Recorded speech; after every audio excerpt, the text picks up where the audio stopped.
Hello again, everyone, and welcome back to the Underground. This is the Intel update for the 20th of December, 2022, and as always, it is being recorded on the day prior. So let's get right to it. First up, I wanted to address some of the updates that we've had following the Moore County, North Carolina critical infrastructure attack, the attack on the electrical substations down there. So as many of you know, this incident has had many different challenging aspects to it. For one, there has been the actual attack itself, the circumstances surrounding the attack, the details of what exactly was attack and how attacks were carried out, and then the other side of things are the responses to it. So there are two major groups of concerns there. So let's first talk about the actual electrical substation attack itself. Really not much more is known. It has been kind of an information black hole since our last briefing on this incident. The only really thing that we have to update are the responses to the situation, right? So speaking of the actual attack itself, we really don't know much more. There haven't been any arrests. There have been several warrants issued, at least according to the local sheriff down there, but those warrants are sealed, so we don't know what they pertained to. So there have been multiple financial incentives being offered, totaling, as last I checked, up to $75,000, which in that part of North Carolina, to be kind of indelicate, is a pretty big sum. So the fact that no one has come forward yet, even with this pretty substantial reward being offered for any information pertaining to the attacks, that kind of tells me that the authorities are kind of struggling on this one to kind of figure out what happened. Just my gut feeling is that since this is such a remote part of the country, I mean, Southern Pines itself is not really that remote. I mean, it's a city, right? But where these attacks occurred, it's rural North Carolina, and there's really not a whole lot of state, either state or federal government surveillance down in that area. I am absolutely certain that, as with every electrical substation in the world, or at least in the United States, there's probably surveillance footage of who conducted these attacks. However, it's probably so inconclusive that no one can really get any information from it. Cell phone data is almost certainly being surveilled down there as well, and I can guarantee you that everyone in Moore County probably has had their cell phone data pulled by the FBI at this point. Again, that's just a hunch, but I mean, hey, look at the kind of surveillance that we're living under nationally, every day. The fact that there still hasn't been an arrest and there still hasn't been anything, it's kind of like the whole situation with a missing person, right? If someone goes missing and they're not recovered within 48 hours, the chances of them being recovered are pretty substantially low. The same kind of thing applies to attacks like this, is that as time goes on, if we don't get an immediate arrest, you're probably going to be very hard pressed to find someone. Now, even though I'm sure a lot of people don't really want to hear this, I must talk about the potential for who could have done this attack. And really, it could have been anyone. However, I do want to address the main concern that I've seen kind of floating around out there, and it's just kind of the elephant in the room at this point when we see infrastructure attacks. And that elephant is people thinking that this could have been the government doing this as a way of either sending a message or trying to knock off critical infrastructure in areas where they know there is going to be significant resistance to their actions. These general sentiments are real, right? This is not something that we're just, seeing, being made up. This is a real sentiment. Tensions are very high. And these sentiments, these feelings, these atmospherics, right? The situation on the ground gets made a lot worse by the county's reaction to this electrical substation attack. So let me just cut right to the chase with that and explain what I mean. So here's what we had. We had a critical infrastructure attack. 2 electrical substations were attacked specifically with the intent to cause damage and bring the power offline for whatever reason. We don't know the full end goal, I suppose, but we do know that somebody somewhere wanted the power out in Moore County, North Carolina, and they knew exactly how to do it. Following this incident, which is bad enough as is, the local government went and did a lot of weird stuff. And what they did was, the first thing they did, as soon as the power goes out, curfew. There we go. Right? The attack occurred on around 7-ish, 7 to 8-ish, I think, on the 3rd of December. By the next morning, the 4th of December, curfew was in effect. And it stayed in effect for several days while the crisis was, kind of working its way through. The problem with this is that that's not all of what they did. The local government, the local county officials shut down tattoo parlors because literally the county officials stated the reason why they didn't want tattoo parlors open is because it's not a good idea to give people tattoos in the dark. Like, what in the Sam Hill is going on down there? The other thing that was also concerning is the local health department also shut down every single restaurant or establishment that lost power during the crisis. They shut down those restaurants, and they only let them reopen if they could prove beyond all doubt to the health inspector that their food was safe, that they didn't, like lose refrigeration or something like that, and the food spoil while, sitting in a hot refrigerator. So a lot of weird stuff happened. This is not typical. Like, power goes out all the flippin' time, all around this country, all around the world. And there is very rarely, like, I can't remember any situation where a health inspector literally says, you cannot serve customers until we come in and re-inspect and make sure that your food did not spoil during the power outage. Like, that's just utterly ridiculous to me. So we had a lot of weird stuff happen down there. It's almost like as soon as the power went out, every single authority figure, even at the smallest, most unimportant level, immediately became tyrannical. And they wanted to wield their power as much as they possibly could. Like, when was the last time anybody who regulates tattoo parlors had any kind of relevance in the world whatsoever? I mean, I hate to phrase it like that, but that's the truth. So yeah, a lot of weird stuff happened. A lot of what we might consider to be tyrannical stuff instantly occurred as far as the local government, was concerned at the lowest possible levels. And like I mentioned, these thought processes get amplified because what is the first thing that happened, right? There have been power outages all over this country, and electrical substations attacked all over this country, right? We had an IED, a vehicle-borne IED, detonate in downtown Nashville a couple of years ago. No information since then, but no curfew was announced when there was an actual, no kidding, IED attack in the United States of America. And really nothing happened because of that. They cleaned up the debris, and everyone went about their day like it never happened, right? Here in North Carolina, the power goes out, and 5 minutes later, the sheriff's declaring a curfew. Everyone stay in their homes, right? That's a huge deal, right? You have to look at things like that. And, I'm really sorry for the people who can't see the writing on the wall for what this means. Because, sure, you want to catch the bad guys. You want to catch the guys that did this. But at the same time, you've also got to think, why am I getting punished for this when there's why the extreme overreach here? We've got so many law enforcement, like all of these electrical sites had the entire county's law enforcement at them, right? Also infuriating to see is the local response to it. I mean, there were so many people that thought, oh, the curfew's perfectly fine, the sheriff's doing a wonderful job, this is great. Yeah, nobody needs to make tattoos in the dark, despite the fact that most tattoo artists actually use headlamps routinely during their job. But despite that fact, there were a lot of people that thought that the local authorities were doing a good job, and that these tyrannical measures were not tyrannical at all. They're just, trying to keep our community safe. On the other hand, you've got a lot of people down there that are smart enough to see the writing on the wall and say, yeah, curfews, not a good thing. The damage has already been done. You've already got, your entire police force stationed outside of every other electrical substation in the county. Why the curfew here? What's the big deal? So there are a lot of people, I just want, for people who aren't aware of this, because this brief goes out to, a lot of people who aren't in the area might not understand that people in the area, people in Moore County, a substantial number of them cannot see the writing on the wall as to why this was a bad thing, right? They look at the power going out and they think that's the biggest issue. That's not the biggest issue. The biggest issue is your local authorities trying to tyrannize you during a crisis. So now you're not just fighting the crisis, but you're up against, authorities who, have guns, and that's not a good thing. So a lot of people don't realize that they're really up against three major groups of adversaries when it comes to things like this now.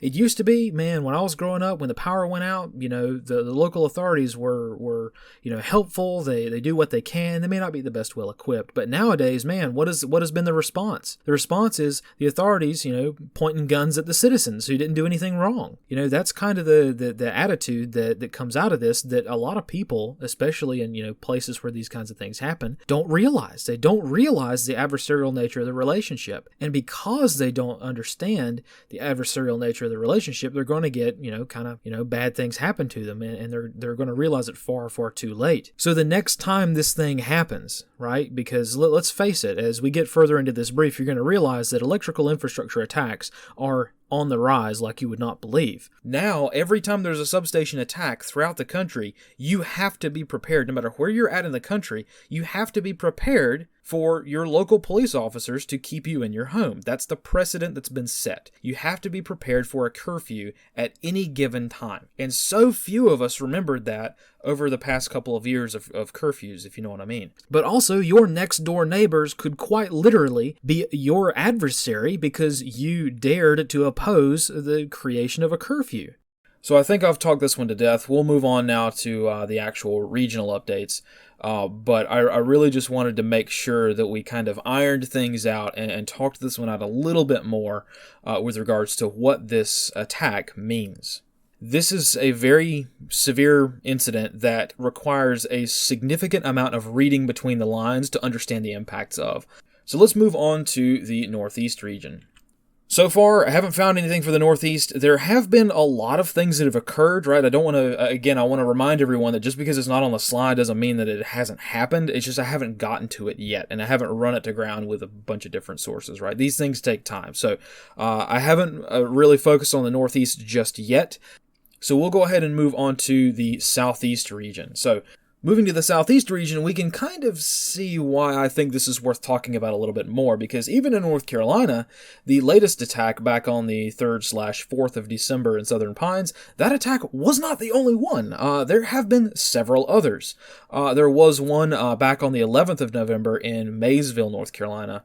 This one really didn't get any news because it didn't really affect any customers. The power was able to be rerouted successfully, and even though the substation was offline for, a considerable amount of time, I think a couple of days at least, while repairs were being conducted, customers didn't really feel the impact of it. So, again, this is rural North Carolina, and there's just not a whole lot of information in some of these places, right? I think the interesting thing so far is that North Carolina is a very heavily militarily centric state, and I find it very interesting that 2 electrical grid attacks have occurred immediately outside or in the general vicinity of. We have the Duke Energy attack in Southern Pines, North Carolina, taking place just outside of Fort Bragg, or really rather Camp McCall, the special side of things. And we also have this attack in Maysville, which is sort of in the general vicinity of Camp Lejeune. And also Cherry Point's not too far away, technically, I guess. So there's also a few Coast Guard bases down there, but I'm not sure if you'd factor those into the thing. But I do think it's very interesting that these attacks are occurring outside of or in close proximity to military bases. I don't know. That's just kind of my gut observation here. I don't know if there's any kind of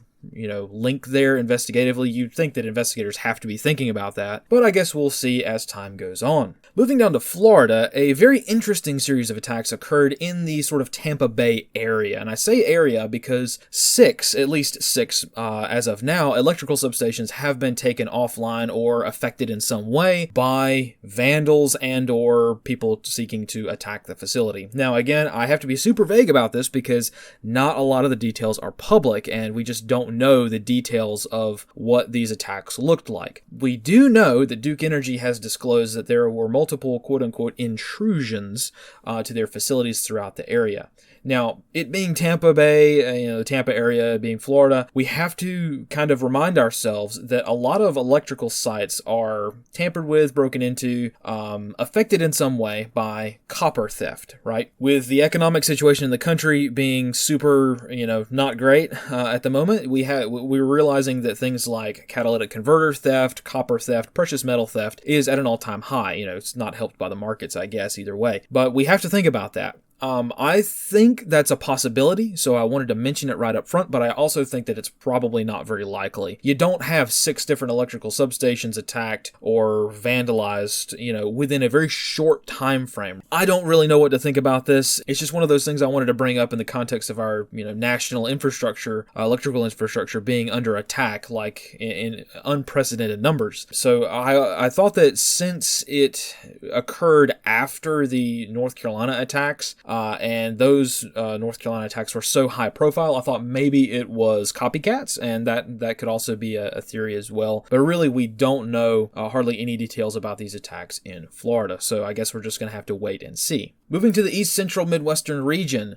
kind of an interesting one. This got kind of viral news because it was yet another food production facility that caught fire / exploded. This was at the Star of the West Milling Company in Kent, Ohio, just outside of Cleveland. This one is a little complicated to kind of talk about because I'm not entirely sure if the facility actually is functional. Because when you try to deep dive on these things, you can read the headline, Star of the West Milling Company catches fire, right? But when you actually start looking into this facility, you start finding news articles from, months and years ago stating how operations have ceased at this facility. So I don't know if this facility was actually active at the time. We do know that it was vacant and there were no workers at the time of the fire.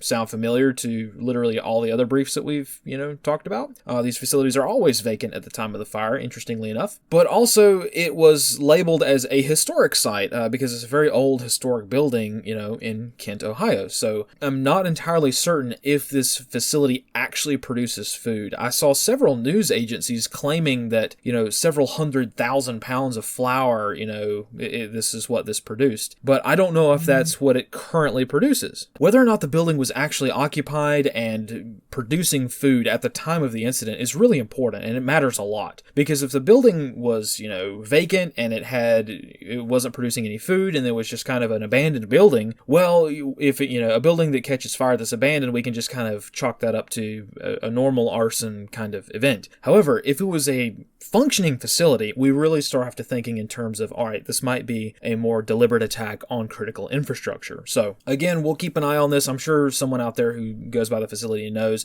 Maybe it's both. Maybe it is a historical site and maybe it did do some kind of limited production of flour or grain processing of some kind. But yeah, I just wanted to kind of talk about this one because even the local media doesn't seem to know what this facility was actually doing at the time of the fire, other than, being vacant with no workers at it. So kind of interesting, and we'll again have to wait and see what the details are on this one. Moving over to the West Central Midwestern region, 2 incidents of note, 2 of which are quite interesting. So let's start with Kansas. Back on the 7th of December, TC Energy, which is the company that maintains the flow of product through the Keystone Pipeline, the original Keystone Pipeline, detected a leak of roughly 14,000 barrels, which spilled, interestingly enough, into a local creek in extremely remote Washington County, Kansas. The pipeline was offline for a significant amount of time, about a week or so, as far as I can tell, while repairs were being made. But right now, really no one has disclosed, the company hasn't disclosed, nor have government agencies disclosed, what the cause of this leak was. Was this a deliberate attack, or was this some kind of, maintenance error? Again, when we're looking at critical infrastructure attacks, I know I've said it multiple times, but let me reiterate that it doesn't necessarily have to be nefarious. A lot of times, these critical infrastructure incidents are purely maintenance, right? And we'll get to that here when we talk about Iowa in just a second. But we don't necessarily have to look at things from a purely nefarious viewpoint, right? These could be legitimate incidents that are really just maintenance issues. Now that doesn't mean that they're all hunky dory and everything's fine. No, we have seen over the past couple of years a sharp increase in maintenance issues because of supply chain issues causing parts to wear out more quickly and they're not being replaced. Things are being used past their life cycle, and we've got a whole just mess of chain of causation of really bad incidents, right? So the potential for really bad stuff to happen is very, very high right now, and it's not just because we're all thinking that there are deliberate attacks on our critical infrastructure, which there most certainly are, but a lot of these are just purely mistakes. Now I wanted to say that with regards to this one because when we swing over to Iowa, we can talk about the C60 factory / recycling facility incident. Now this was a very high profile sort of, I guess we should call it an incident rather than an accident,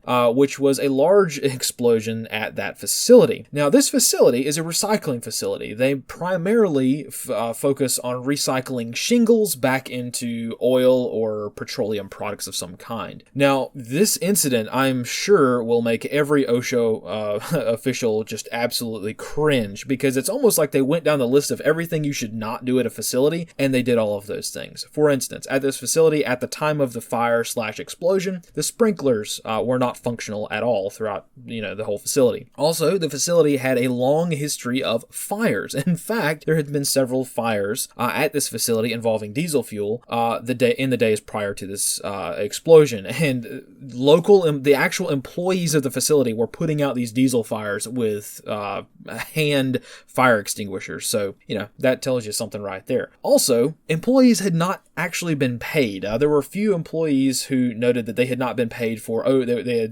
had a backlog of about a month's worth of pay they were missing from this facility.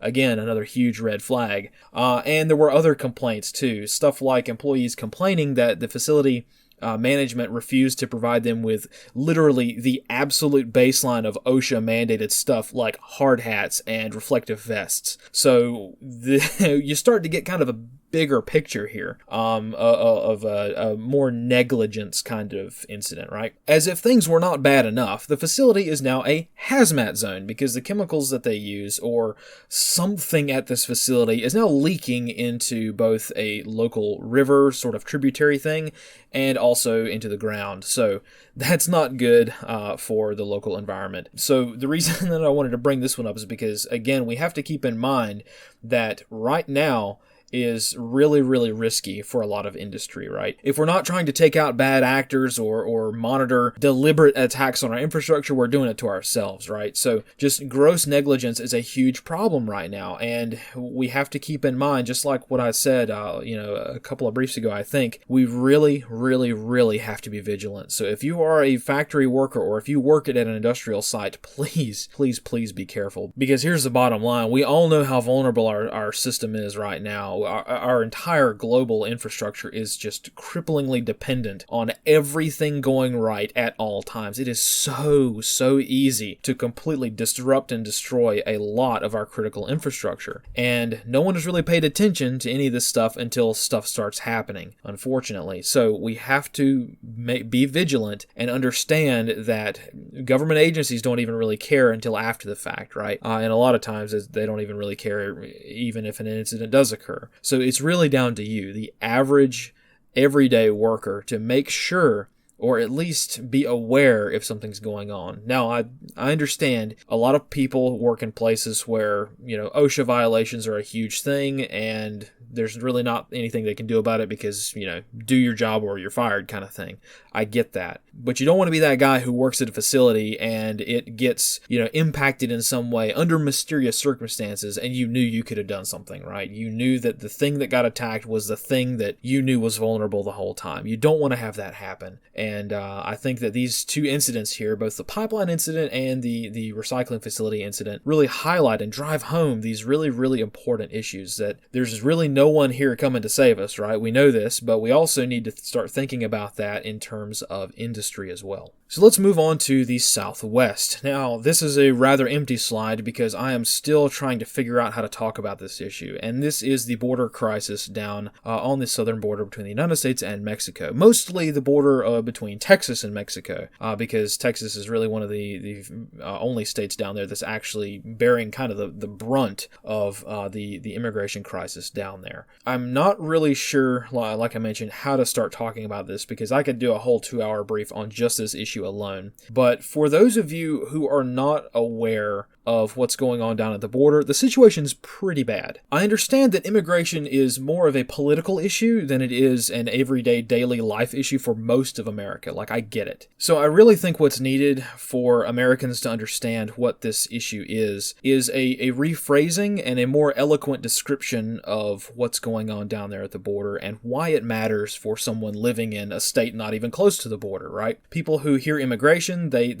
think of it in terms of a national, gross, large political issue, right? Something that gets talked about during political debates and not really something that affects them on a day-to-day basis. And I really, really, really want to stress that the immigration issue is not just a political issue. This is a huge, huge problem, and it is affecting the daily lives of millions of people, right? We're not just talking about from a welfare standpoint or a taxes standpoint or a jobs standpoint. The crime that is coming along with this and other socioeconomic factors are a very, very big problem.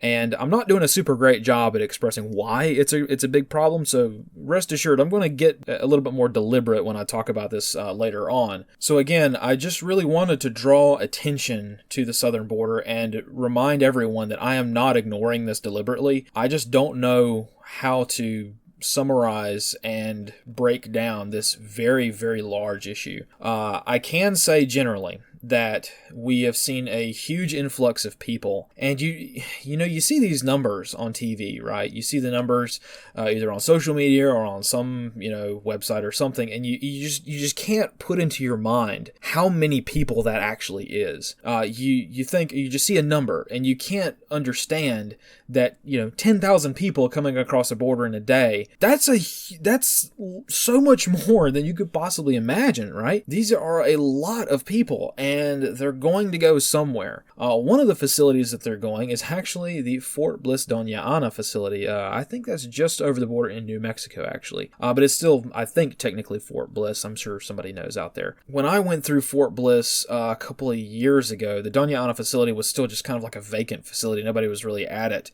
But since the Afghan crisis occurred, they actually stood that facility up, and that's where all of the Afghan refugees, or most of the Afghan refugees, have been since that incident, before they quietly were shuffled to other parts of the country, right? So I know people forget about hey, the Afghanistan crisis was a huge thing, but there's a reason that we covered that incident with such detail. It's not just because of my own personal connection to Afghanistan, but because these facilities were stood up, and now, shocker, look, these facilities are now being used to house illegal immigrants coming across the border. So the village, as it's colloquially called, is now being used to house immigrants that have come over in these recent waves of new people coming over. So as far as how they're going to stay there or how this is going to work, nobody really knows.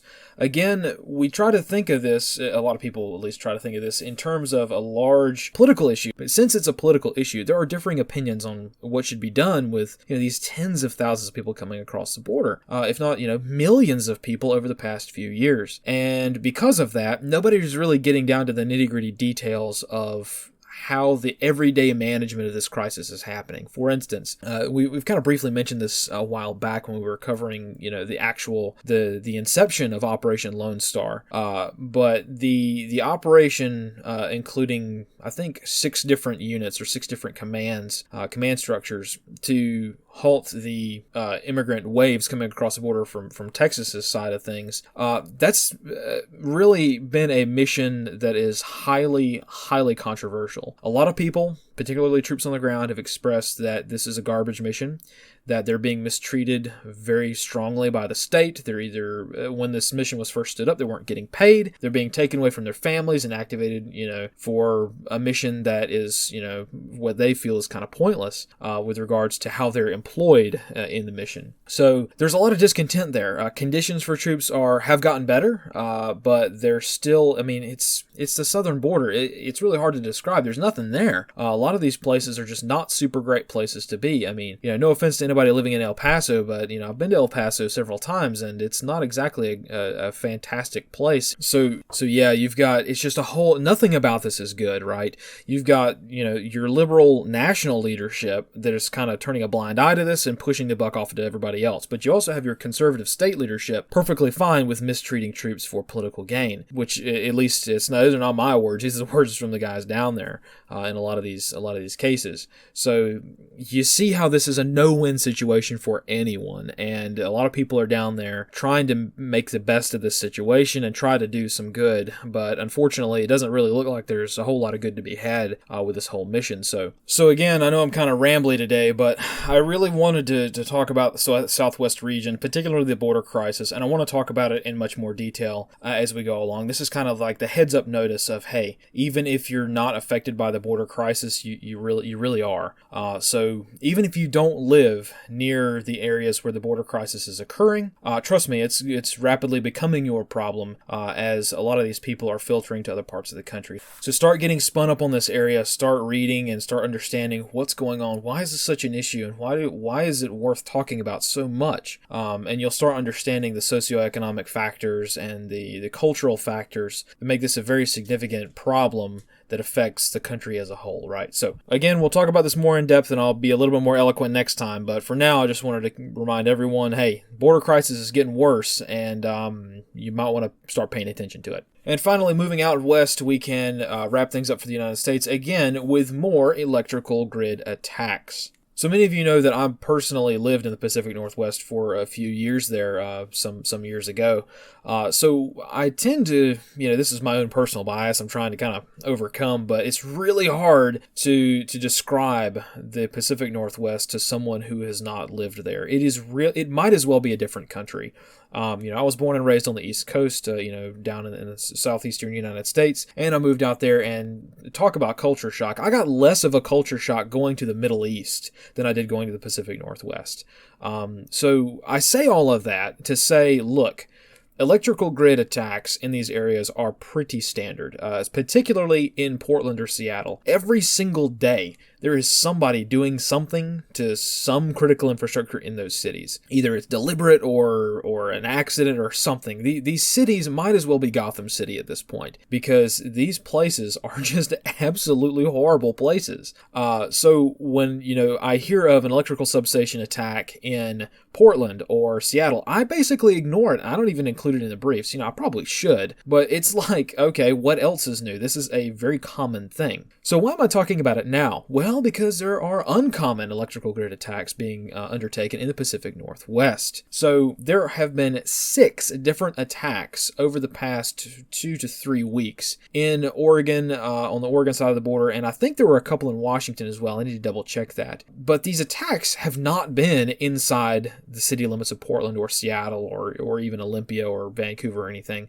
These attacks have been at really seriously remote places, like in the middle of nowhere, like drive 4 hours and you get to these sites. And interestingly enough, these attacks bear a striking resemblance to the attacks that occurred in both Florida and in North Carolina recently, in which case there was limited breaching occurring.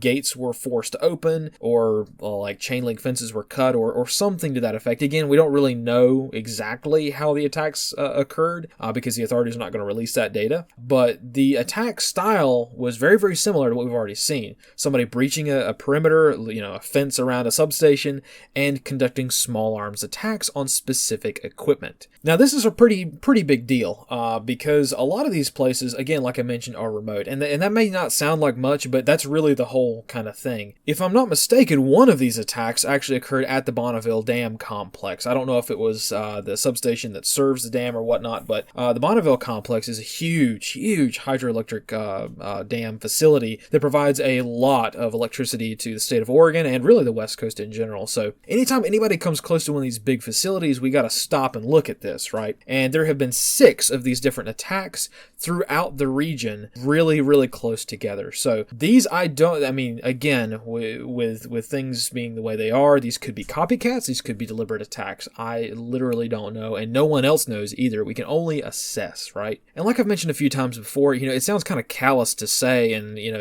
kind of nonsensical to mention, but the honest truth here is that a lot of people are not really going to care who conducts the attacks, whether it's Antifa or the FBI or the CIA or some, Bubba with a rifle or something. Nobody really cares. At the end of the day, they just flick the light switch on the wall, no power. Now they're going to, be affected in some way because of that, right? Of course, we here try to be at least a little bit more analytical than that when it comes to these kinds of attacks, which is why, we're talking about it. But the sad truth is that we really just are not going to get the information. All we're going to have is some news report from some local news media station that barely gets national coverage saying, oh, this electrical substation was offline for a couple of days due to an unknown incident, or my personal favorite, weather concerns, because weather is like the number one thing that takes out electricity across the country. And just my hunch is that a lot of the weather that we're seeing isn't really weather. But again, that's just me theorizing with no evidence whatsoever to back it up. But you have to start thinking about these things in terms of being a little bit more deliberate, especially if you start thinking about, well,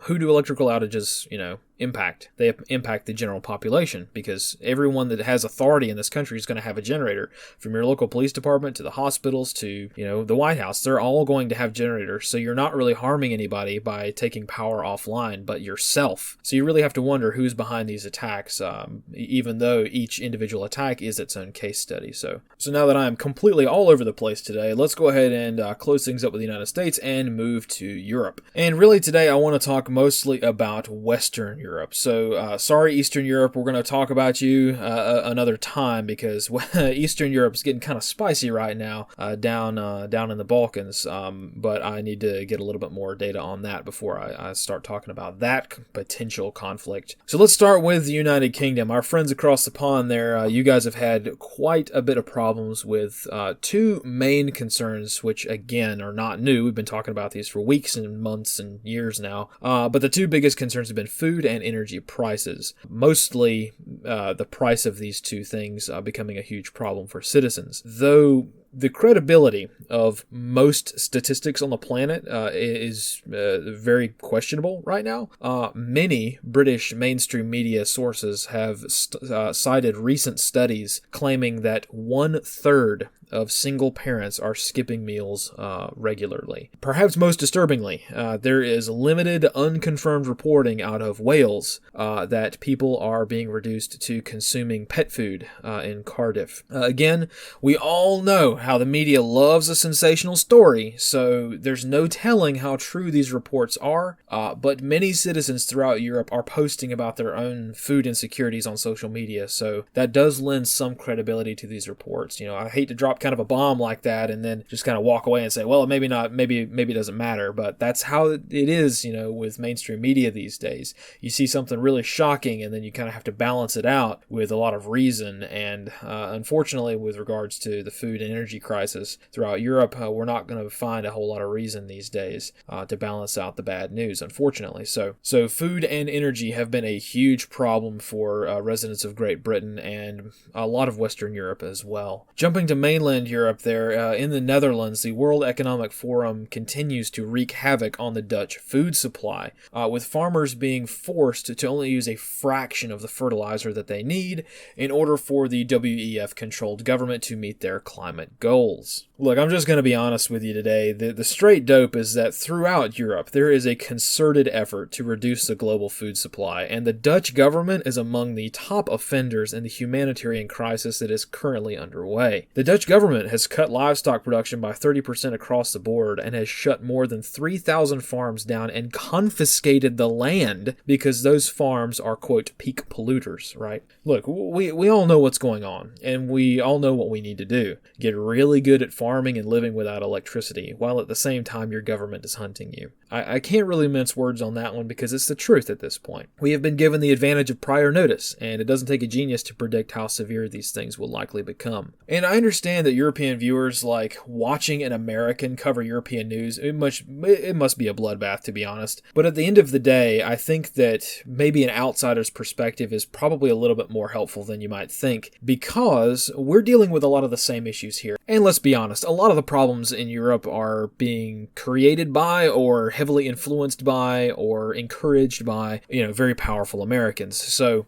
when I say that the culture in Europe is much different than the culture in America, like, trust me, I understand that that's the understatement of the century. And I also understand that the culture of literally every single European nation is extremely different from every other European nation. I understand that, I know. But when I say really strong things like, what I just said about the Dutch government, it's not meant to be, unnecessarily Americanized, dramatic, right? These are some serious issues here, and we've got to stop mincing words at some point. So when we're talking about these issues in Europe, people understand that they're serious, and we see the same thing happening here in the United States. So I just wanted to put that out there for the average person out there who might be thinking, well, this is just an American's opinion on things. Well, yeah, it is, but I also think that, hey, it's pretty clear as to what's going on. The good news with all of this is that we've got a lot of time to get creative with solutions, especially throughout Europe, where electricity has become temporary and food has become a luxury. The same kind of seriousness, for lack of a better term, applies to the energy sector as well. While most nations are grappling with both shortages of and high costs of food,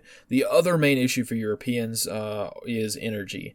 Both the extreme high cost of energy and the lack of availability in many areas. This is already a huge problem for a good chunk of Europe, right? Candles, for instance, are sold out throughout most of Germany. Finland has told citizens to not plug in their electric cars on cold mornings, and Britain's national grid operator has indicated that blackouts will be a major possibility. And once again, average citizens are left holding the bag with all of this.